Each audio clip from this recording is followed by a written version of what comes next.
everyone, and welcome back to another episode of Celebrate You, the podcast on personal development for the millennial entrepreneurial woman. Today, we have a very interesting topic that sometimes we forget to talk about, and it's our bodies and nutrition, the impact of body, mind, spirit, and nutrition. So today, we have Noemi from Mimi's Real Food as our guest. So, Noemi, hello. welcome. Hi, Monica. Thank you so much for having me. No? I'm very excited about this talk. Yeah, the pleasure is mine. Awesome. Okay, so I guess like my favorite standard question to start everything is, can you tell us a little bit about you and your story and how you Yes. ended up doing this type of work? Yes, I will. It's always difficult to know where to start because you kind of forget when it started. I will try. So I think my story with nutrition and health started in my early 20s, although it wasn't a good start. I felt like a lot of us into this cycle of diet, going into a diet, falling out of it, and going back into a diet. I obviously didn't like my body. I had very low self-esteem, and I think that was now, seeing it from where I am now, I can see that I was actually self-sabotaging myself. And then around that same time, so that was in my early 20s, I left to live in London. And one day I received a call from my mom saying that she had precancerous cells in her uterus. And obviously it's my mom. Mm-hmm. And I was extremely scared, extremely worried. And that exact same day, I went to a library, a small library in London, in Notting Hill, and I found this book, which is called Anti-Cancer, by a French doctor, who is David Servan-Schreiber. And I was so impacted by this book because basically it had a list of all the food that could contribute to your health and help you fight cancer and a lot of other types of disease. Away because I was never seeing food as a way to heal your body before. To me, food was almost something as a reward or a punishment, you know? Yeah. Because of this cycle of diet I was in.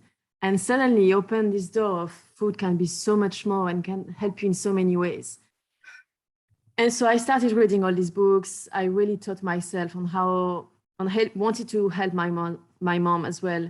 So I learned about all the benefits of those food. We started implementing them into our daily life. And then as a result, I forgot about diet cycle. Exactly. I completely forgot about it. I really fell in love with nutrition.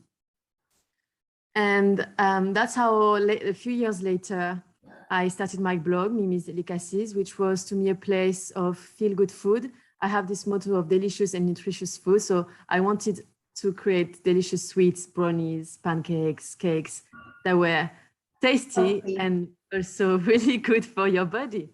Yeah. Because I can have a day without something sweet in it. But I'm so conscious about my health that I also need that something sweet to be good for my body. And then I studied nutrition, holistic nutrition, and that's how I came here to become a holistic nutritionist. That took me a lot of years, and you're constantly learning new things. There are new things that come out every single day, new studies. So I'm so curious by nature, and that's amazing because there are new things you can learn every single day on how to heal your body and heal your mind as well. Yeah, which we can talk about. Yes, it's like I was like, we can talk about like so many things, but I think it's important to start like at the beginning, especially because that's something that most of us as women, maybe men as well, go through teenage years. Some of us more than others, but it's like associating our self-worth and self-image, as in confidence, to how we look and our bodies. So you mentioned that when you were growing up, well, we were a teenager, like you were in this cycle of dieting, but you used the word you did not have self-confidence. Can you expand on how did that look like for you? The lack of confidence. Yeah. It looked like wanted to be in very small, not wanting to be seen, because of not wanting to be seen, it's actually not wanting to be judged, right? As the reason why you don't want to be seen. And constantly comparing myself, I think in society also, and even more now with social media, not so much at the time, but we had that kind of thing going on in high school and secondary school as well, when you compare yourself with others. And so, yeah, the lack of confidence also comes from a very early age on how your mother was speaking of it for me. And the reason will be different for every single person. But for me, I think it comes from the fact that my mom was constantly criticizing herself, and she never criticized us. I mean, she was always telling me you are beautiful and always praising me. But still, as a kid, as a 5-year-old, I was seeing my mom looking at herself in the mirror and just criticizing herself constantly. And you kind of reproduce what you see, especially at such an early age, from the age of 0, from the time you're born until 7 years old. That's when you build everything in your mind and how you're going to behave in later age. So that has quite a big impact on myself. And that's why I think I lacked confidence as well. Yeah. That is super powerful, everything that you just said. Because, yes, it starts with our childhood. And like you say, it's like we pick up the habits of our mom. So even our mom didn't speak badly or aggressive to us. On the contrary, it's like, oh, you're smart, you're special, Yeah. like all of that. We learn from observing. Exactly. Absolutely. How they relate to themselves. Absolutely. And it will be the way you relate later on to yourself, unless you do some inner work and you really try first to find out what the reason. And it really came to me not that long ago when I realized that was the reason why I lack so much confidence. And I don't want to put the blame on my mom, which is never her fault. It was never her fault, because actually she may have been repeated something she had seen herself when she was younger, you know. But only recently I realized, because I was writing a lot and doing a lot of inner work, I realized that may be one of the reasons, not the only one, but it started at such an early age that I think is one of the main reasons I lack self-esteem and confidence. Yes, and I loved how you put words into how self-esteem looked for you, because it's very easy to say, oh, I'm not confident, or I don't have self-esteem too. How does that really look like? Because then we open the door for people to start having more awareness on how exactly, oh, am I comparing myself to others, whether it's social media or in school or at work? Absolutely. To me, it really was, it looked like that, like constantly comparing myself to someone else. And so it never ends, you know. Someone next to you will always have something that looks a bit better, but it just depends of the way you look at it, you know. And not really this problem of not wanting to be put at the forefront, not wanting to express myself or to be seen. And you can build that confidence by forcing yourself into those situations, but the first step is really, really difficult. Yeah. And then how, in your mind, like those years ago, what was your relationship between lack of confidence and food and dieting? Yeah. So I guess for me, the easiest way, or the only way I could have some sort of, how can I say, control is with food, basically. Because also a lot of time when I was eating on my own. No one was there to look at me. No one was there to judge me. I could do whatever I wanted, you know. I mean, in order to beat this lack of confidence, I could have raised my hand at school, wanted to speak, do these little things when you're around people and you force yourself. But for me, it was so much easier to do with food. And I thought by looking a certain way, I would love what I would see in the mirror, and I would dare doing all those things I didn't dare doing, such as speaking, which was to me one of the biggest ones. And so I will just go on to this diet who, I mean, when I think back, is crazy. It's 1,200 calories a day, and then this much exercise every week. And I will see results. Obviously, you see results because there is such a drastic contrast with what I was doing before. And I will see results, and I will be so proud of myself. And so that will brings me a sudden sense of confidence, which wouldn't last very long. It was very temporary, and then obviously the diet will not last very long, because then you go back to your old habits. Yes. And then we are back in this cycle of feeling bad with myself, of wanting to hide, of not wanting to do anything, and and it was constantly like that. Constantly like that. You use a beautiful word, because then it's like, yeah, I'm back into the cycle. And then it seems like in your case, with your mom getting ill, that forced you to break the cycle, basically. But it forced me in a way. It didn't force me because I didn't even realize, And that's the beauty you of didn't it. realize you were in the cycle. No, exactly. No, I mean, I knew I was in the cycle. That I knew that. Oh, okay. I mean, as much as I didn't want to say it, or I was in it. But what I didn't realize is how I got of it. It was so natural, because as I say, I got that bad news. Then I read that book, and I found all these benefits that food could have on your body. I really never thought food was medicine before. And then I was just so fascinated by it that I wanted to know more. I wanted to learn more. I wanted to apply all of the things I was reading. And as it became obvious to me that I didn't want to hurt my body anymore, because it was against everything I was reading. All I wanted is to nourish my body. And once I came from a place of wanting to nourish my body, then it was easy. There was no more self-destruction, no more self-sabotage. Everything fell into place. Oh, that's beautiful. And now that you say self-destruction and kind of nurturing your body, did you see any physical difference in your body before and after you changed your eating habits?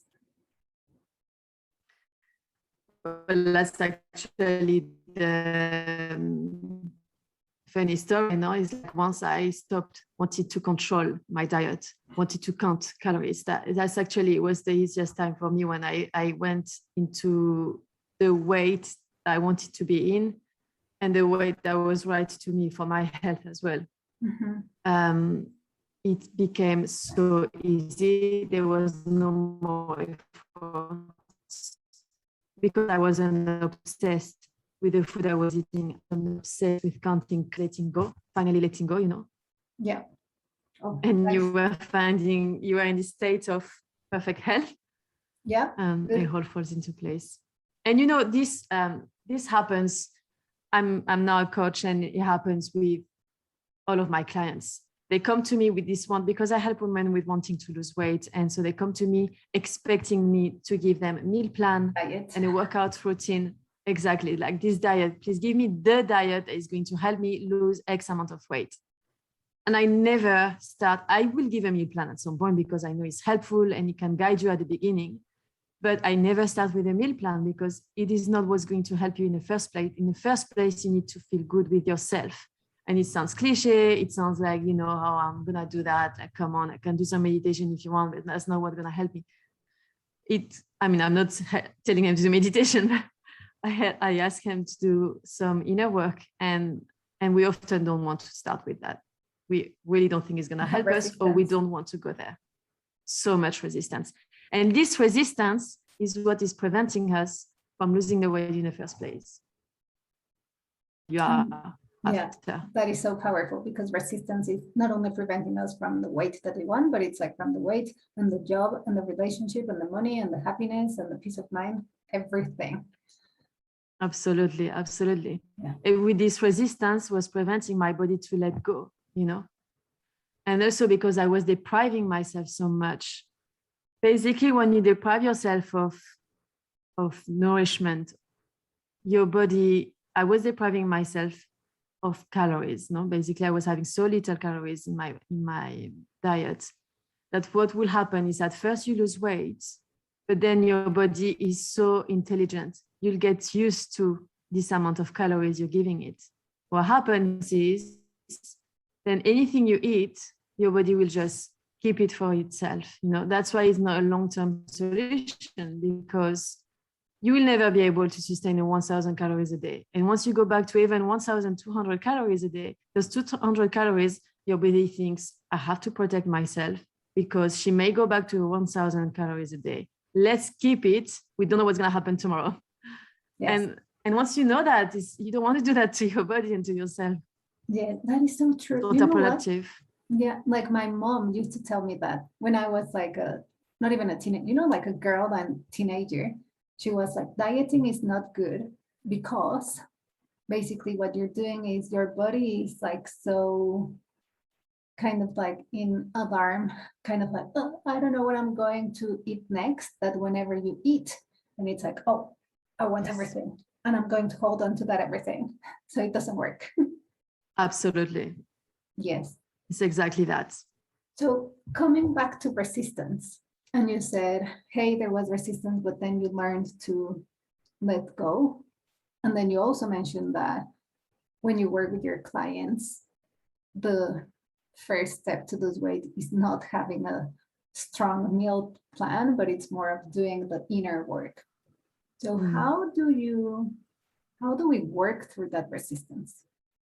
How do we identify it? And then how do we let go? It's very easy to say let go. And many times mentally you're like, oh, yeah, and let go. But in reality, we haven't. So how do we deal with the resistance? Yeah. Yeah. I mean, it's a process, that's for sure. And it requires a lot of self-reflection. It requires a lot of myself, asking lots of questions and listening. And oftentimes people, without even asking the question, they come to their own answer. And there are many ways. It could also be, there could be so many reasons. It could be past traumas, such as, for example, I didn't have a trauma, but I had the experience of seeing my mom criticizing herself. And unless I realized that, then once I realized, I was also realizing all the negative self-talk, and I had to kind of erase this negative self-talk through a lot of different techniques, meditations, doing a sport I like, forcing myself to look at myself in the mirror and in self-criticizing, finding the things that I like, all these little actions, daily little actions. I'm all about. Yeah, and that's a big one. Looking at the mirror, and instead of saying, so for example, now, I'm sure that if you look at yourself now with critical eyes, you'll find something. If I look at myself now, I'll be like, oh, I don't know, the hair is not. You could always find something. Yeah. And on the other hand, I can still look at myself in the mirror or in the screen now in Zoom, that we're in Zoom all the time, and say, oh, I love how my hair looks today.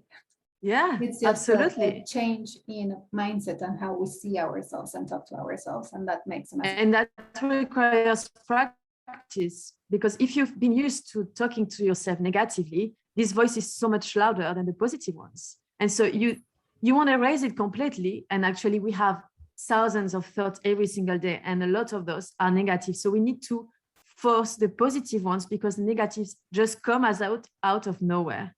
So you need to force yourself into the positive. And I don't know if you know Mel Robbins. Yes. She was famous for that TED Talk. Yeah. Exactly. And she released a book not long ago, is The High Five. Yeah. And so basically during the pandemic, she had a pretty hard time. She had lost her dream job, and she was not feeling like waking up in the morning anyway. She wakes up, she goes in front of the mirror, and she starts criticizing herself without realizing it. And then she came with this idea of giving herself a high five, because it's such a powerful thing. And it's so encouraging when you give a high five to someone, you feel connected and you feel encouraged.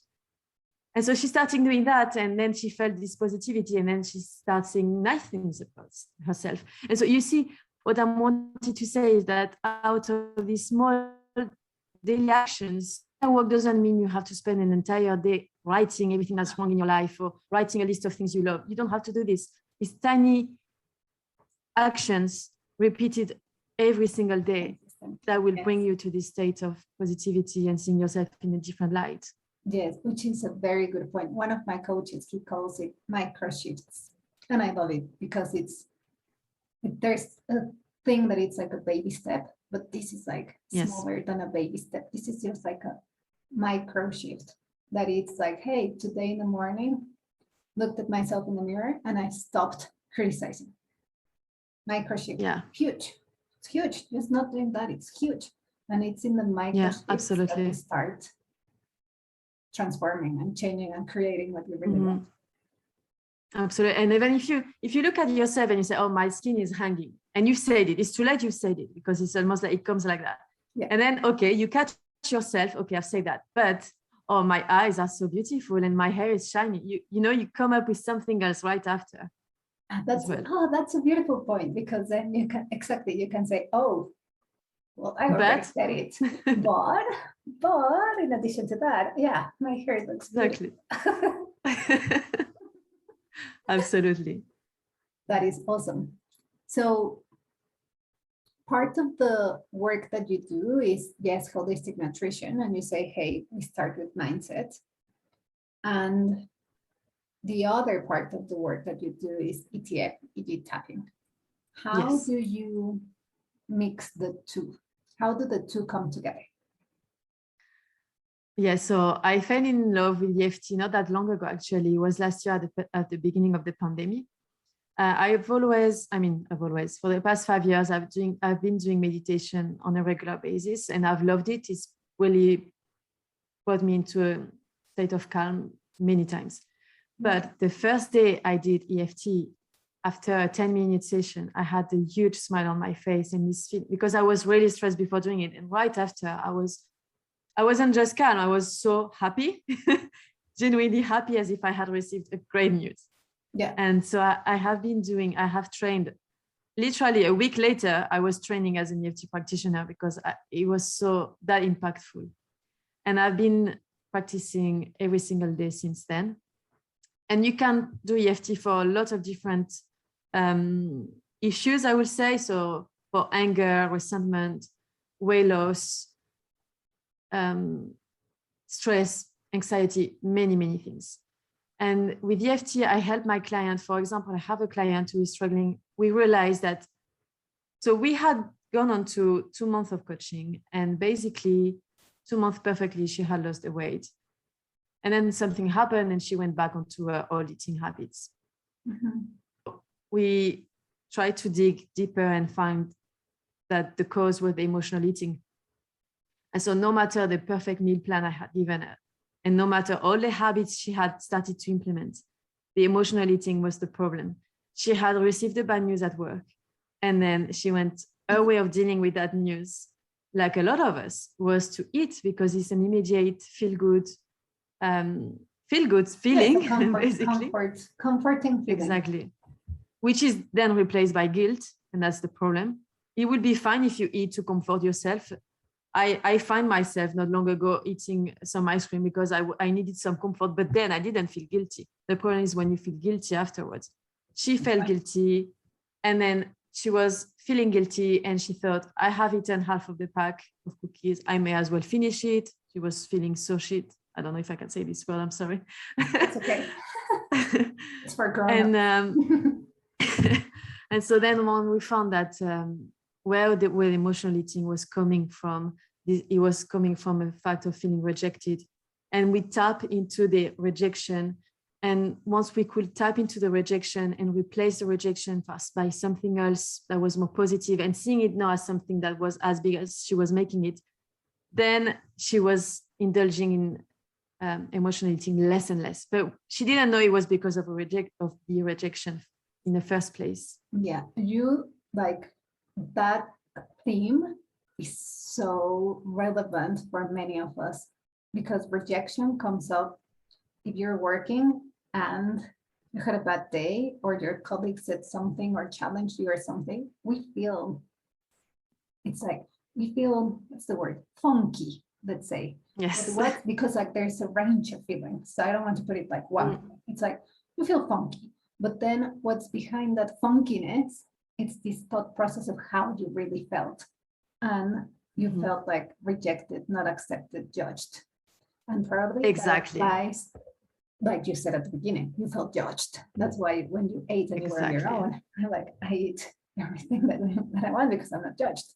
So it's like that feeling of rejection and feeling judged applies at work, building a business, dating, basically on everything. So many things. Like as a mom, it applies in so many areas of our lives. So I'm very glad that you brought that specific example. So can you go with tapping? Basically, I've done tapping, but I'm not an expert, but basically how it works. I know that you explain further in kind of more precise ways, but it's like, usually what we do, it's like we have a statement, something that doesn't make us feel good, and then we replace it with a more empowering statement. And then we properly tap with the fingers on specific meridian points in the mainly in the face, or different parts of the body, face and arms kind of body. So Yes. with her, what type of phrase can you give us an example exactly? What type of phrase would you do to do tapping on rejection? Mm-hmm. So for her, it was something she had said, and I'm not going into the details, but basically the sentence that we say is that even though, because you need, so what you say is very important. You need to acknowledge the negative feelings, because the more you try to put it aside and to ignore it, the stronger and the louder it is. Yes. So it's easy, and that's where a lot of anxiety comes from, is us trying to ignore the things that is hurting us. So by acknowledging, it goes through you and it leaves you. Yeah. So basically what we say for her is like, even though I felt ashamed of what I say today, I love and accept myself. And so you type on the meridian point in a carotid choke point, which is the side of the hand, and you acknowledge, really try to be very precise, like give as much detail. So you really feel the emotion as almost as if you were still saying that thing in front of your colleagues. And it can be hard, but you tap into this a few times and you say, I still love and accept myself. Or you can, if for you it's hard to say I love myself, you can say I accept myself. Mm-hmm. I accept who I am. And so you type a few times on the side of the hand, and then you do one round. So there are about, right now I can't remember how many regional points, how many, I think 9 and so you tap onto the first 9. I would say 9, I'm not sure. I think so. The eyebrow, you have the side of the eye, the under eye, under nose, under chin, the collarbone, under the arm. Yeah. And then you have the top of the head. How many is that? Yes. It's quite a few. So anyway, you tap onto all of those ones and you say a different statement, but still is negative of everything you felt at that moment. So for her, she would say, I felt so judged. I felt so ridiculous. It was so hard to speak in front of everyone, all of these things. And then the second round, we start saying the positive. Okay. And the third is even more positive. And then you, by the end, you should feel calm and relaxed. And this situation shouldn't be affecting you the same way it had affected you a few hours earlier. And if it still affects you, so basically you need to rate your emotion on a scale of 0 to 10, 10 being the highest. If it's still higher, or if it's still the same as when you began or higher, then you start tapping again. And you do it until it goes significantly down. Can you give us an example of a positive phrase in this example? So this example, she will say, even though I say something that fell out of place, I know that I'm a good speaker, because she's a very good speaker, for example. She acknowledges who she is. It was just a mistake she made that day. She's still an eloquent speaker, so I am very eloquent. I stand with confidence, and suddenly she stood with confidence, you know. So you say all very simple sentences. Even you and I just now, yeah. Stand with confidence. We both were like, oh, yes. Yeah. Yes. And with the emotional eating, you acknowledge also, for example, all the positive things you've been doing up to now. Like, even though I've indulged in this pack of cookies, I will start again tomorrow, for example. And you give your body and your mind the confidence that tomorrow is a different day and you will start again tomorrow. And it's fine, you know? And it's about really giving yourself some slack. I think it's okay. You're okay. Yes, you use a perfect word. And, you know, even the simple sentence of saying, despite what I say, I am okay. Despite what I say, I love myself. Despite what I say, I have confidence, because this situation doesn't define you. And that's what we need to remember. A specific situation doesn't define the person that you are. That is beautiful. That is so beautiful. Yes. The situation doesn't define us. No, a thought doesn't define you. A thought that you have in front of the mirror nothing defines us as a person. No. And you can start tomorrow. Yeah. Exactly. And we just need to give ourselves a little bit of breathing space. No one is judging us, actually. We are the worst. Having fear that people are judging us, but that's because we are judging ourselves.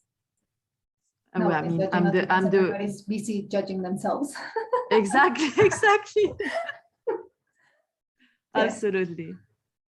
And you know, I'm using EFT on a daily basis because I mean, I myself go on with emotional eating a lot of times. I mean, I'm not going to say because I coach others that I'm perfect and I don't do these things. Actually, no one is perfect. because of having done it, and still sometimes I can help others better, you know, because I know how they're feeling. Yeah, because it's not theory, it is based on the real life experiences that you have. Yeah, absolutely. Definitely.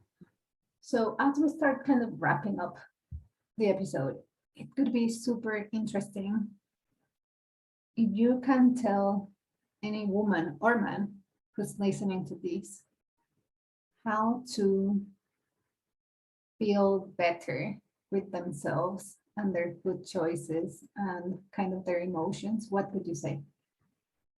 Well, that's a lot of different things. I would say the first thing is to start with the smallest step you can take. It depends what your goal is, obviously, so that will be different. But I'm going to give a very precise example. I had a client who wanted to lose weight, and one of his steps that he wanted to take is to start running. So he told me, I want to start running 40 minutes every single day. And to be honest with him, I told him, I don't think it's going to happen. I mean, I don't want to bring you down, but I don't think you're gonna be running every. If tomorrow it rains, what are you going to do? So even though I think he could do it, I don't think it's a goal he should set for himself. So start with the smaller steps. And so what we agreed on is for him to put his workout clothes by his bed. That's the only thing we did, really. And he told me, is that really what I need to do? Like, how is that gonna help me put my workout clothes by my bed? How is that gonna help me?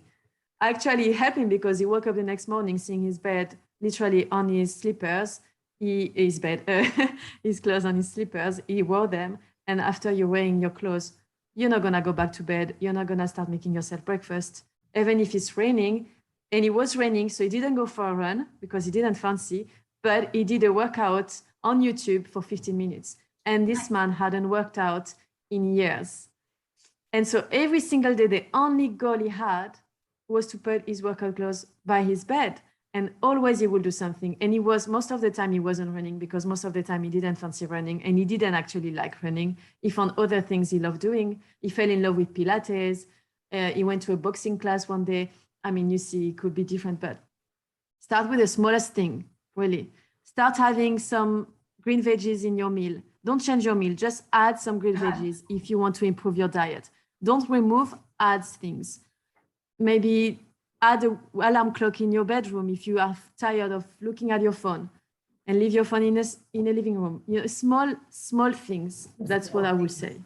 Awesome. And I think, that's very practical. And again, coming back to the micro shifts, it helps you to change in a sustainable manner because it's all about sustainability. It doesn't make sense to do this extreme regime of habits for a week or two.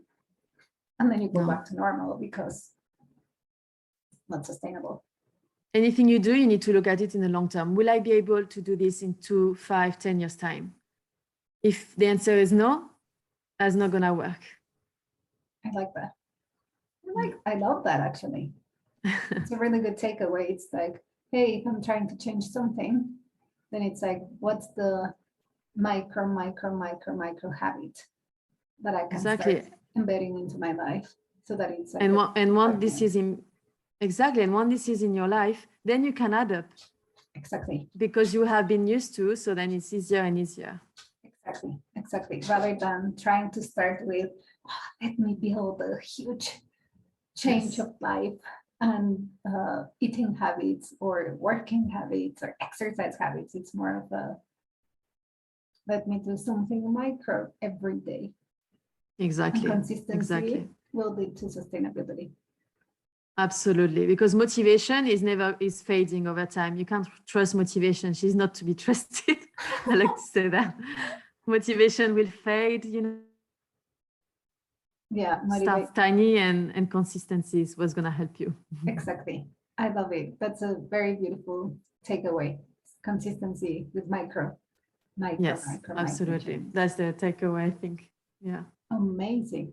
Well, anything else that you would like to, and any other message that you would like to tell people?